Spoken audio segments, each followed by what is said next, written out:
देखो इस बॉल को यहाँ से छोड़ा, फोर्स ऑफ ग्रेविटी इस पे लग रहा है, अनबैलेंस फोर्स से कोई उसको काउंटर करने वाला है नहीं, तो डायरेक्टली बॉल नीचे आ रहा है। बट सेम बॉल को यदि मैं वर्टिकल सर्कल में रोटेट करूँ और ये उस पोजीशन से पास हो रहा है ना, फिर भी ये नीचे नहीं गिर रहा है, बट जब रेस्ट में छोड़ रहा हूँ तो ये नीचे की तरफ गिर रहा है। दूसरा एग्जांपल ले तो जैसे इस बॉल को यहाँ से छोड़ू, नीचे की तरफ जा रहा है ना, सेम बॉल को यदि हॉरिजॉन्टल सर्कल में रोटेट करूँ, नीचे की तरफ नहीं गिर रहा है। यहाँ पे आता है कॉन्सेप्ट सेंट्रीपिटल फोर्स का। क्या होता है, कोई बॉडी मोशन में है ना, तो स्पीड अप के लिए सेम डायरेक्शन में अनबैलेंस फोर्स चाहिए, है ना, स्लो डाउन के लिए अपोजिट में चाहिए। बट यदि हमें मोशन के डायरेक्शन को चेंज करना है ना, एक फोर्स चाहिए जो कि उसके मोशन के परपेंडिकुलर हो।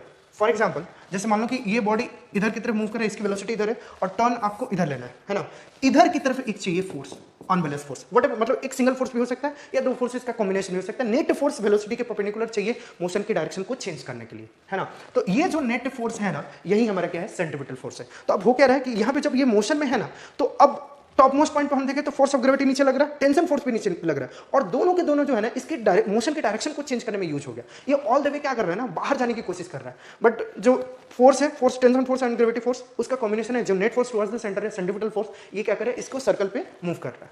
Thank you.